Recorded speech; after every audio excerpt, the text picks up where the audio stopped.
Another day of brilliant sunshine, and this drinks-making factory in East London is at full pelt. 900,000 bottles are being packaged every day, and staff are working shifts around the clock.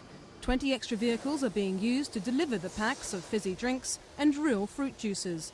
Production targets here for May and June are already up 50% on last year and are expected to rise even further.